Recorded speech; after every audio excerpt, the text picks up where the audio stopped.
Gulf ഫോക്കസിലേക്ക് വിശദമായി. അനധികൃതമായി സംഭാവനകൾ സ്വീകരിക്കുന്നവർക്ക് മുന്നറിയിപ്പുമായി സൗദി. 5 ലക്ഷം റിയാൽ വരെ പിഴയും 2 വർഷം വരെ തടവും ലഭിക്കുമെന്ന് പുതിയ നിയമം. സംഭാവനയായി സ്വീകരിക്കുന്ന പണം മറ്റാവശ്യങ്ങൾക്ക് ഉപയോഗിക്കരുതെന്നും നിർദ്ദേശം. ഏതാനും ദിവസം മുമ്പാണ് സംഭാവനകൾ സ്വീകരിക്കുന്നതുമായി ബന്ധപ്പെട്ട നിയമ ഭേദഗതിക്ക് സൗദി മന്ത്രിസഭ അംഗീകാരം നൽകിയത്. സംഭാവനകൾ ശേഖരിക്കാൻ ലൈസൻസ് ഉള്ള സംഘടനകളും സ്ഥാപനങ്ങളും ഏജൻസികളും പണം ക്യാഷായി സ്വീകരിക്കാൻ പാടില്ലെന്ന് നിർദ്ദേശങ്ങളിൽ പറയുന്നു. പകരം പണം ബാങ്ക് അക്കൗണ്ടുകളിൽ നിക്ഷേപിക്കണം. National centre for non profit സെക്ടറിന്റെ അനുമതിയില്ലാതെ വിദേശത്തു നിന്നും പണം സ്വീകരിക്കാൻ പാടില്ല. ലൈസൻസ് ഉള്ള സ്ഥാപനങ്ങളുടെ ഓഫീസുകൾ വഴി മതിയായ രേഖകൾ സഹിതം പണം സ്വീകരിക്കാം. ധനസമാഹരണ ക്യാമ്പയിൻ ആരംഭിക്കുന്നതിന് മുമ്പ് അനുമതി വാങ്ങണം. അപേക്ഷ സമർപ്പിച്ച് 30 ദിവസത്തിനകം തീരുമാനമെടുക്കണമെന്നാണ് നിർദ്ദേശം.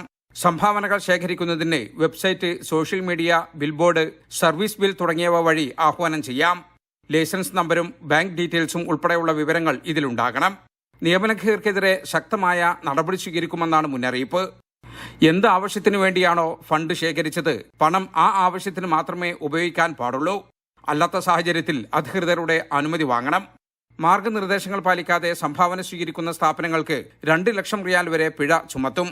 കുറ്റം ആവർത്തിച്ചാൽ പിഴ ഇരട്ടിക്കും. കൂടാതെ ലൈസൻസ് റദ്ദാക്കുകയും ചെയ്യും. നിയമവിരുദ്ധമായി സംഭാവന സ്വീകരിക്കുന്ന വ്യക്തികൾക്ക് 5 ലക്ഷം റിയാൽ വരെ പിഴ ചുമത്തും. കൂടാതെ 2 വർഷം വരെ തടവ് ശിക്ഷയും അനുഭവിക്കേണ്ടി വരും. വിദേശിയാണെങ്കിൽ ശിക്ഷാ കാലാവധിക്ക് ശേഷം നാടുകടത്തും.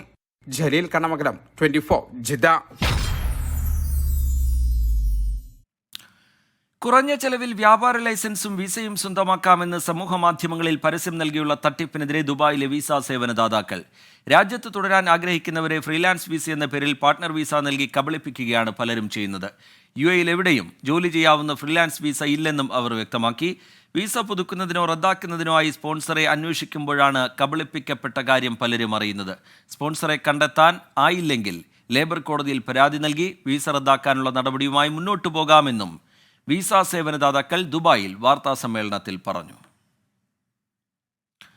കുവൈത്തിൽ ഗാർഹിക വിസയിൽ ജോലി ചെയ്യുന്നവരിൽ നിന്ന് സ്വകാര്യ കമ്പനികളിലേക്ക് വിസ മാറുന്നതിന് ഇതുവരെ അപേക്ഷ സമർപ്പിച്ചത് 30,000 പേർ. ഇതിൽ 10,000 അപേക്ഷകളിൽ നടപടിക്രമം പൂർത്തിയായതായും അധികൃതർ വ്യക്തമാക്കി. കഴിഞ്ഞ ജൂലൈ 14 മുതൽ ഓഗസ്റ്റ് പകുതി വരെയുള്ള കണക്കാണിത്.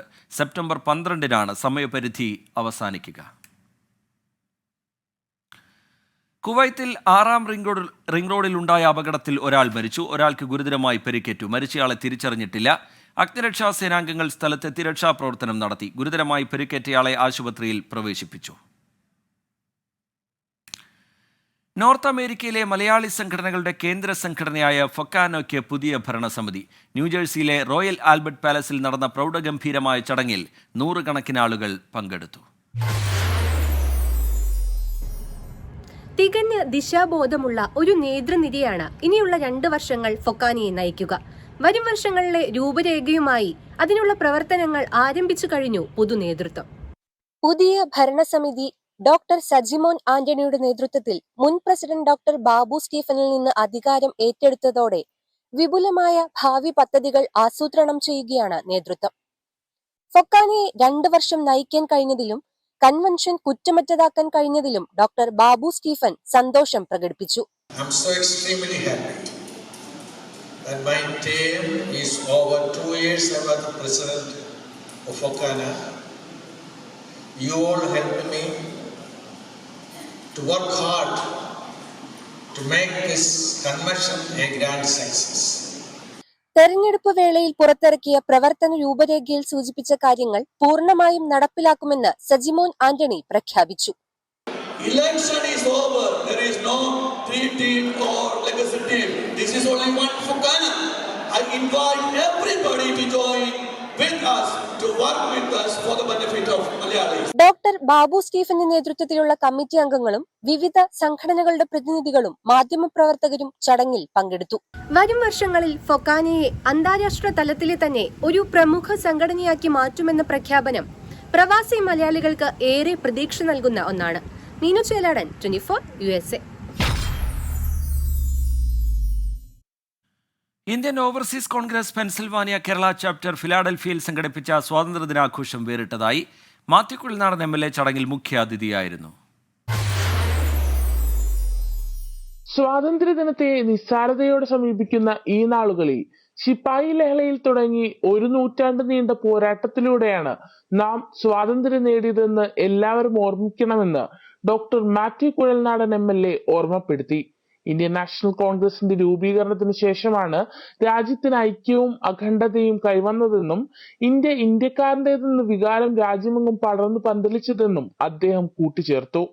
ഇന്ന് ഇന്ത്യയെക്കുറിച്ച് കരുത്തോടുകൂടി ഇന്ത്യ ലോകത്തെ തലയെടുപ്പുള്ള ഒരു രാഷ്ട്രമായി മാറി. Now we are powerful economically, we are powerful politically. ഇന്ത്യയുടെ ദേശീയ പതാക ഉയർത്തലോടുകൂടി ആരംഭിച്ച ആഘോഷ ചടങ്ങുകൾക്ക് ശേഷം ചെണ്ടമേളവും ഘോഷയാത്രയും നടന്നു. വയനാട് ദുരന്തത്തിൽ ജീവൻ നഷ്ടമായവർക്ക് ചടങ്ങിൽ ആദരാഞ്ജലികൾ അർപ്പിച്ചു. IOC Pennsylvania chapter vice president Kurian രാജന്റെ അധ്യക്ഷതയിൽ നടന്ന ചടങ്ങിൽ chairman Sabus Kariya, president Eapen Daniel, vice chairman Jeemon George, general secretary Sumod Nellikkala, vice chairman Alex Thomas, treasurer Philipose Cherian എന്നിവർ പങ്കെടുത്തു. 24 USA. Indian press club of North America Canada ചാപ്റ്ററിന് തുടക്കമായി. കാനഡയിലെ സ്കാർബറോയിൽ നടന്ന ഉദ്ഘാടന ചടങ്ങിനോടുകൂടിയായിരുന്നു കാനഡ ചാപ്റ്ററിന് തുടക്കം കുറിച്ചത്. അമേരിക്കയിലെയും കാനഡയിലെയും മാധ്യമപ്രവർത്തകരുടെ കൂട്ടായ്മയായ Indian press club of north അമേരിക്കയുടെ ഒരു പുതിയ അധ്യായത്തിന് തുടക്കം കുറിച്ചിരിക്കുകയാണ്. സംഘടനയുടെ പ്രവർത്തനങ്ങൾ കൂടുതൽ മേഖലകളിലേക്ക് വ്യാപിപ്പിക്കുക, മാധ്യമ മേഖലയിലെ കൂടുതൽ പേരെ സംഘടനയുടെ ഭാഗമാക്കുക തുടങ്ങിയ ലക്ഷ്യങ്ങളോടുകൂടിയാണ് കാനഡ ചാപ്റ്ററിന് തുടക്കമിട്ടിരിക്കുന്നത്. അമേരിക്കയിലെയും കാനഡയിലെയും മുതിർന്ന മാധ്യമപ്രവർത്തകർ, രാഷ്ട്രീയ രംഗത്തെ പ്രമുഖർ, സന്നദ്ധ സംഘടനയിലെ അംഗങ്ങൾ തുടങ്ങി നിരവധി പേരാണ് ഉദ്ഘാടന ചടങ്ങിന്റെ ഭാഗമായത്. തിന്മയ്ക്ക് നന്മയുടെ നിറം കൊടുക്കാൻ നമുക്ക് ജനാധിപത്യത്തിന്റെ നാലാം തൂണിനെ ശക്തിപ്പെടുത്താം. പൊതുസമ്മേളനത്തിന് ശേഷം ചർച്ചയും വിനോദ പരിപാടികളും അത്താഴ വിരുന്നും ഒരുക്കിയിരുന്നു.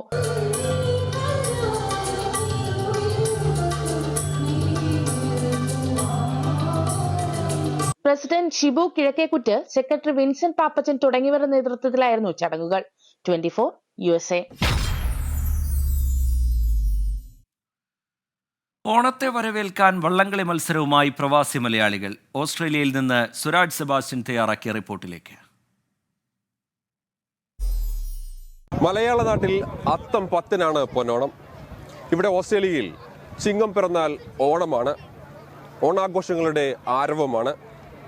ആരവങ്ങൾക്ക് മാറ്റുകൂട്ടാൻ ബ്രിസ്ബെയിനിൽ വള്ളംകളിയുമായി ഒരു കൂട്ടം പ്രവാസി മലയാളികൾ.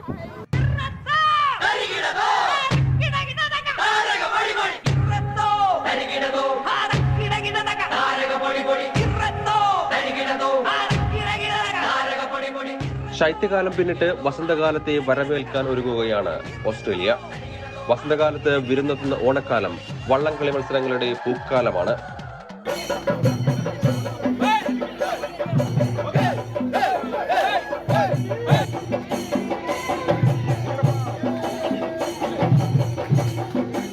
ഓണത്തോടനുബന്ധിച്ച് കൈരളി നടത്തുന്ന ഈ പരിപാടിയിൽ ഞങ്ങളെല്ലാവരും ഒരു ആവേശത്തോടുകൂടി ഒരു ടീമായിട്ട് കഴിഞ്ഞ 2 ആഴ്ചയായിട്ടുള്ള പ്രോത്സാഹനം എല്ലാവരും അങ്ങോട്ടും ഇങ്ങോട്ടും പ്രോത്സാഹിപ്പിച്ച് എല്ലാവരും കൂടെ ഒരുമിച്ച് വന്ന് നടത്തിയ ഒരു റേസാണ്. ഞങ്ങൾക്ക് സത്യത്തിൽ ഒരു എനർജി തന്നു. അടുത്ത തവണയും ഞങ്ങൾ വരും. ബ്രിസ്ബെയിനിൽ നടാടെയാണ് മലയാളികളുടെ നേതൃത്വത്തിൽ ജലോത്സവം അരങ്ങേറുന്നത്.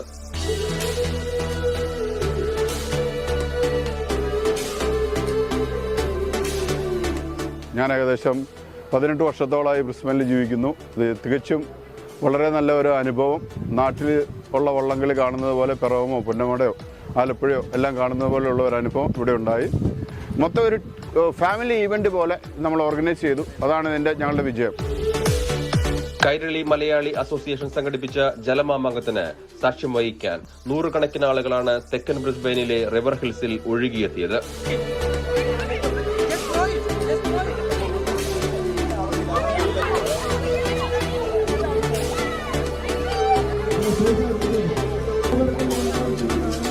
ഇത് കൈരളി കമ്മിറ്റിക്ക് മാത്രമല്ല, ഇവിടെയുള്ള സകല മലയാളികൾക്കും ഏറ്റവും അഭിമാനിക്കാൻ തക്കവണ്ണം ഒരു സുദിനമായിട്ട് ഇത് തങ്ക ലിപികളിൽ എഴുതപ്പെടും എന്ന കാര്യത്തിൽ ഞങ്ങൾക്ക് 100% ബോധ്യമുണ്ട്. ഇതൊരു തുടക്കം മാത്രമാണ്. വരും വർഷങ്ങളിൽ ഓസ്ട്രേലിയയിലെ വിവിധ ഭാഗങ്ങളിലുള്ള സകല മലയാളികളെയും ഉൾപ്പെടുത്തി ഒരു വലിയ ജലോത്സവമായി ഇതിനെ മാറ്റുക എന്നതാണ് കൈരളിയുടെ ആത്യന്തികമായിട്ടുള്ള ലക്ഷ്യം.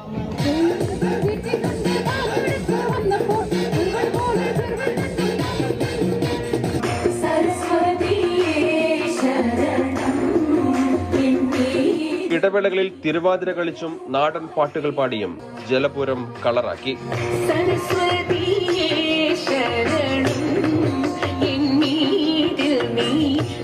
പ്രതികൂല കാലാവസ്ഥയിൽ ഫൈനൽ മത്സരം ഉപേക്ഷിക്കേണ്ടി വന്നത് കാണികളെ നിരാശപ്പെടുത്തിയെങ്കിലും മത്സരത്തിന്റെ ആവേശം തെല്ലും കുറഞ്ഞില്ല. പോയിന്റ് നിലയിൽ അടിച്ചുകയറി വന്ന stroke masters sunshine coast, Brisbane ഇഡിവെറ്റ്സ്, Queensland Titans, Springfield Chundans, Brisbane Royals എന്നീ ടീമുകൾ ഒന്നാം സ്ഥാനം പങ്കിട്ടു. ജാക്ബോസ് ഹിൽക്രിസ്റ്റ്, പുണ്യാളൻസ് ചുണ്ടൻ, ഇപ്സ്വിച്ച് ചുണ്ടൻ, തമ്പുരാൻ ചുണ്ടൻ, ആവേശം ചുണ്ടൻ, ലോഗൻ റിസർവ് ഷാർക്സ് എന്നീ ടീമുകൾ രണ്ടാം സ്ഥാനം കരസ്ഥമാക്കി. ഓസ്ട്രേലിയയിൽ ഓണക്കാലത്ത് വള്ളംകളിയുടെ ആവേശക്കാഴ്ചകൾ ഇവിടെ അവസാനിക്കുന്നില്ല. ഇതൊരു തുടക്കം മാത്രം. ബ്രിസ്ബെയിനിൽ നിന്നും സുരായ് സെബാസ്റ്റ്യൻ, 24. ഗൾഫ് ഫോക്കസിലേക്ക് വീണ്ടും. ചലച്ചിത്ര അക്കാദമി ചെയർമാനും സംവിധായകനുമായ രഞ്ജിത്തിനെതിരെ ലൈംഗികാരോപണവുമായി ബംഗാളി നടി Sreelekha Mitra.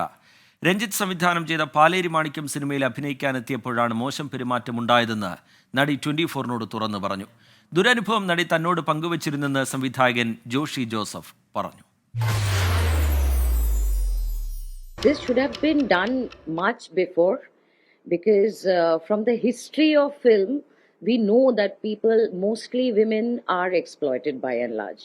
See the Me Too movement which had started, Harvey Weinstein. Cinema ചരിത്രത്തിന്റെ തുടക്കം മുതൽ തന്നെ സ്ത്രീകൾ ചൂഷണത്തിന് ഇരയാകുന്നുണ്ടെന്നാണ് ശ്രീലേഖ മിത്ര പറഞ്ഞത്. ബംഗാളി സിനിമയിലെ ചിലർക്കെതിരെ നടത്തിയ അഭിപ്രായ പ്രകടനം മൂലം താനും ഒഴിവാക്കപ്പെട്ടിട്ടുണ്ടെന്ന് അവർ തുറന്നു പറഞ്ഞു. വർഷങ്ങൾക്ക് മുൻപ് പാലേരി മാണിക്യം എന്ന സിനിമയുടെ ഓഡിഷനെത്തിയപ്പോൾ സംവിധായകൻ രഞ്ജിത്ത് മോശമായി പെരുമാറിയെന്ന ദുരനുഭവവും അവർ പങ്കുവച്ചു. Movie name I don't remember, but I remember the name of the director. Probably his name was Ranjit. He was mid-30s, late 30s. Then it was 10 years back, 10-11 years back or more. Ranjit, if I'm not mistaken. വ്യക്തിപരമായ ചില പ്രതിസന്ധികളിൽ നിൽക്കുമ്പോഴാണ് മലയാള സിനിമയിൽ നിന്ന് ക്ഷണം വരുന്നത്. അതിൽ നിന്നും രക്ഷപ്പെടാനാണ് കൊൽക്കത്തയിൽ നിന്ന് കൊച്ചിയിലെത്തിയത്. ദുരനുഭവം ഒരിക്കലും മറക്കില്ലെന്നും ഒരു രാത്രി മുഴുവൻ ഭയന്നാണ് ഹോട്ടലിൽ കഴിഞ്ഞതെന്നും അവർ പറഞ്ഞു. So I went inside with him. His bedroom was dark, and we went into the balcony, and he was playing with my bangles. So initially I thought maybe he wants to see my bangles. No, I'm thinking otherwise. No. When he felt that I'm not protesting or I'm not doing anything, he started to play with my hair and, touching the nape. Sreelekha മിത്രയുടെ ആരോപണം സത്യമാണെന്ന് സംവിധായകൻ Joshi Joseph 24നോട്. അവരിപ്പോൾ ഈ പറഞ്ഞ കാര്യങ്ങൾ അവരെ touch ചെയ്യുന്നതും ഇനപ്രോപ്രിയേറ്റായി, ഞാനതിൻ്റെ വിശദാംശങ്ങളിലേക്ക് പോകുന്നില്ല, ടച്ച് ചെയ്യുന്നതും അപ്പം തന്നെ അവർ ശങ്കറിനെ വിളിച്ച് പറയുന്നു ഞാൻ ഈ സിനിമയിൽ നിന്നും വാക്കൗട്ട് നടത്തുകയാണ്. അപ്പം അതാണ് ഉണ്ടായത്. മലയാള സിനിമയിൽ അഭിനയിക്കണമെന്ന ആഗ്രഹവുമായി എത്തിയ നടിക്ക് ഒരു സംവിധായകന്റെ പെരുമാറ്റം സമ്മാനിച്ച അരക്ഷിതാവസ്ഥയുടെ നേർക്കാഴ്ചയാണ് അവർ നേരിട്ട് വിവരിച്ചത്. News desk 24. ബംഗാളി നടി ശ്രീലേഖ മിത്രയുടെ ആരോപണം തള്ളി സംവിധായകൻ രഞ്ജിത്ത്. കൊച്ചിയിലെ തന്റെ ഫ്ളാറ്റിൽ വെച്ച് അസോസിയേറ്റ് ഡയറക്ടർ ശങ്കർ രാമകൃഷ്ണനും 2 അസിസ്റ്റന്റ്സിനും ഒപ്പമാണ് നടിയെ കണ്ടത്. സിനിമയിൽ റോളില്ലെന്ന് നടിയെ അറിയിച്ചപ്പോൾ ദേഷ്യത്തോടെയാണ് ശങ്കർ രാമകൃഷ്ണനോട് സംസാരിച്ചത്. അവർ എവിടെ പരാതിപ്പെട്ടാലും എൻ്റെ ഭാഗവും കേൾക്കുമല്ലോ, എനിക്ക് പറയാനുള്ളത് ഞാൻ അവിടെ പറയുമെന്നും രഞ്ജിത്ത് 24നോട് പറഞ്ഞു. എറണാകുളത്തെ DD നെസ്റ്റ് എന്ന് പറയുന്ന അപ്പാർട്ട്മെൻറ്റിൽ എൻ്റെ ഫ്ലാറ്റിലാണ് അവർ വരുന്നത്. അവർ വൈകുന്നേരം വരുമ്പോൾ എൻ്റെ ഒപ്പം ശങ്കർ രാമകൃഷ്ണനുണ്ട്, എൻ്റെ മറ്റ് അസിസ്റ്റൻസ് ഉണ്ട്. ഇവർ വന്നിരുന്നിട്ട് ശങ്കറും ഞാനും എൻ്റെ അസിസ്റ്റൻസും ഇരിക്കുമ്പോൾ ശങ്കറാണ് ഈ കഥ നറേറ്റ് ചെയ്യുന്നത്. ഞാൻ ഇവരെ നോക്കിക്കൊണ്ട് നിൽക്കുകയായിരുന്നു. കാരണം ഇവരുടെ ശരീരം, ഇവരത് കേൾക്കുന്ന, ഇതൊക്കെ ഒരു ആക്ടറിനെ നമ്മൾ അങ്ങനെയൊക്കെയാണ് അവരുടെ ചലനങ്ങൾ നിരീക്ഷിക്കുന്നത്. ഈ കഥ ഏതാണ്ട് തീരാറായപ്പോൾ ഞാൻ ഒരു സിഗരറ്റ് വലിക്കാൻ വേണ്ടി ശങ്കറിൻ്റെ റൂമിൻ്റെ ബാൽക്കണി, എൻ്റെ റൂമിൻ്റെ അല്ല, അവിടെ പോയി സിഗരറ്റ് വലിച്ചുകൊണ്ടിരിക്കുക. ഇവർ വരികയും ഇവരെന്നോടൊരു സിഗരറ്റ് ചോദിക്കുകയും അത് വലിക്കുകയൊക്കെ ചെയ്തിട്ട്, അപ്പോൾ അവർ ഭയങ്കര എക്സൈറ്റ്മെൻ്റ് ഒക്കെ കാണിച്ചു. അപ്പോൾ ഞാൻ കൺഫ്യൂസ്ഡായി നിൽക്കുകയാണ്, ഇവരെ ഏത് ക്യാരക്ടർ. അത് കഴിഞ്ഞ് എൻ്റെ സിഗരറ്റ് കഴിഞ്ഞ് ഞാൻ ഹാളിലേക്ക് നടന്നു, അവരും പുറകെ വന്നു. അവിടെ ഇരുന്ന് കുറച്ച് നേരം കൊണ്ട് സംസാരിച്ചിട്ട് ഇവർ പോയി കഴിഞ്ഞ് അന്നത്തെ ഡിസ്കഷനിൽ ഞാൻ ശങ്കർ നമുക്കത് പറ്റില്ലല്ലോ, അങ്ങനെ പറ്റില്ല എന്നുള്ള തീരുമാനം ഞാൻ ശങ്കറിനെ അറിയിക്കുകയും ശങ്കർ ഇവരെ പിറ്റേന്ന് ഫോൺ ചെയ്ത് പറഞ്ഞു. അത് നമ്മളെ ഒരു ആക്ടർ ആവട്ടെ, അത് ഫീമെയിലോ മെയിലോ ആയാലും നമ്മൾ ഒറ്റയടിക്ക് നിങ്ങൾ ശരിയാവില്ല എൻ്റെ ക്യാരക്ടറിന് എന്ന് പറയുന്ന രീതി എനിക്കില്ല, ഞങ്ങളിൽ പലർക്കുമില്ല. അറിയിക്കാം, ശരി, അപ്ഡേറ്റ് ചെയ്യാം എന്നൊക്കെ പറഞ്ഞിട്ടാണ് എനിക്ക് തോന്നുന്നു അവർക്കതൊരു ഹോപ്പ് കിട്ടിക്കാണും. എനിക്ക് വേണമെങ്കിൽ അത്രയധികം ഒന്നും ഈ മാസമായിരിക്കും നമ്മൾ തുടങ്ങുന്നത്, ഇത്ര ദിവസത്തെ ഷെഡ്യൂൾ എന്നൊക്കെ പറഞ്ഞ് ഡീറ്റെയിലൊക്കെ സംസാരിച്ചിട്ടുണ്ടെന്നാണ് എൻ്റെ ഓർമ്മ.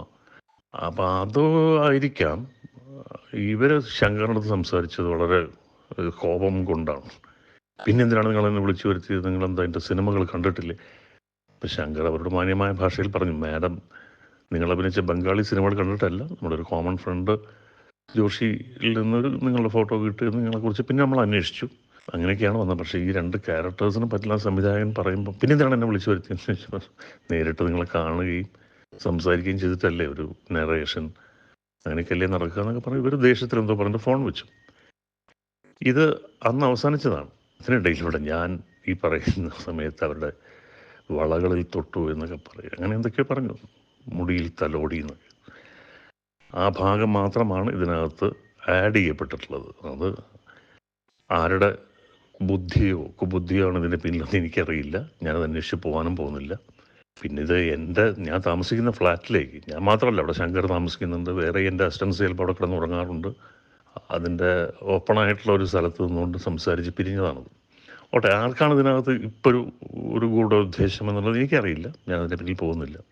നോക്കട്ടെ ഇനിയിപ്പോൾ എന്താണ്, ഇനിയിപ്പോൾ അവർ അതുമായി എത്ര ദൂരം മുന്നോട്ട് പോകുമെന്ന് നോക്കാം. അത് അവിടെ എന്നെയും കേൾക്കാനൊരു അവസരം ഉണ്ടാവുമല്ലോ, അവർ എവിടെ പരാതിപ്പെട്ടാലും.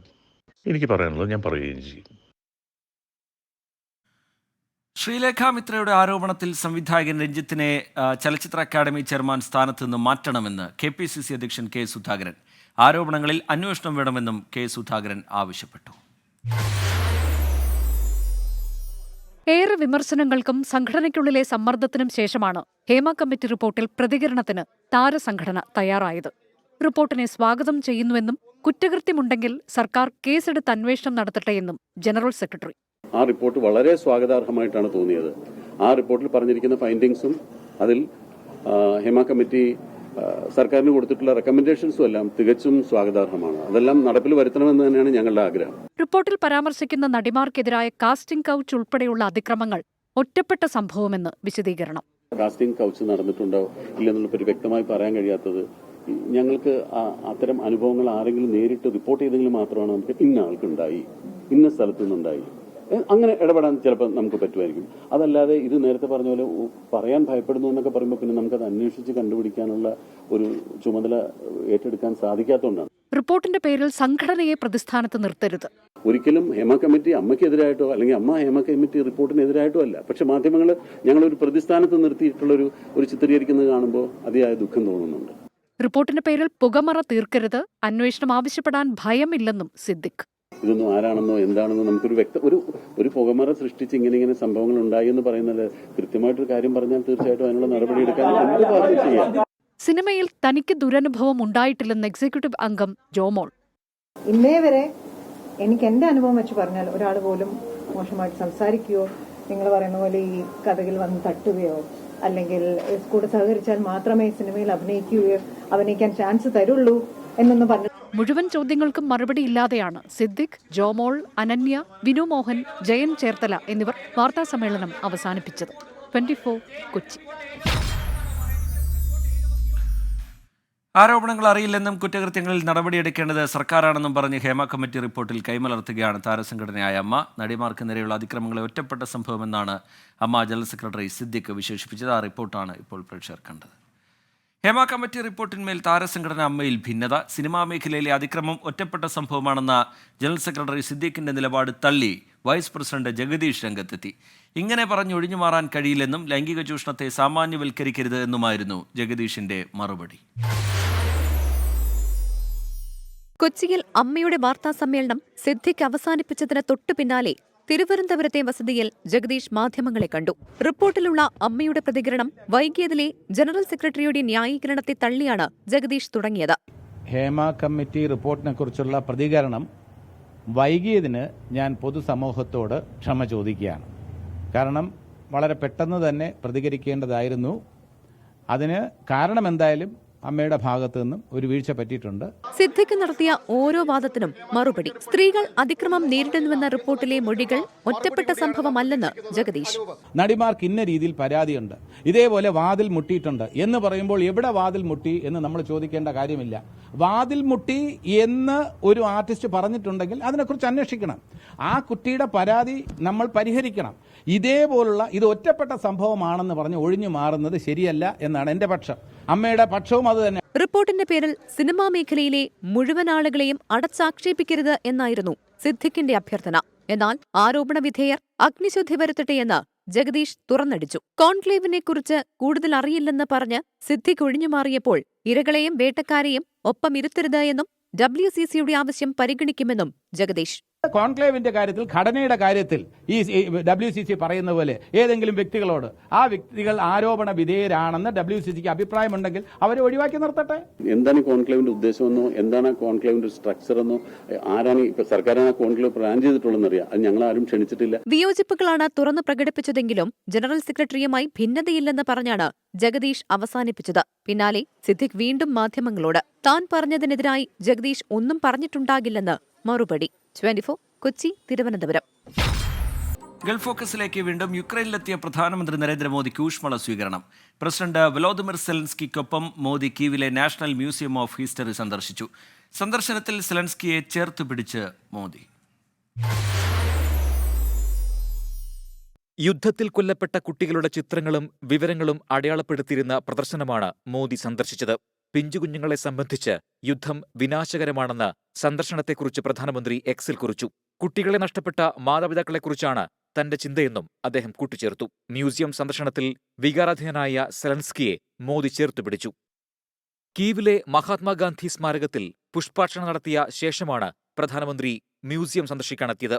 സംഘർഷ സാഹചര്യത്തിന് അയവ് വരുത്താൻ മഹാത്മാഗാന്ധിയുടെ ആശയത്തിലൂന്നിയ പ്രവർത്തനങ്ങൾക്ക് സാധിക്കുമെന്ന് മോദി പറഞ്ഞു. ഇരു നേതാക്കളും തമ്മിലുള്ള ചർച്ചയ്ക്ക് കീവിൽ തുടക്കമായി.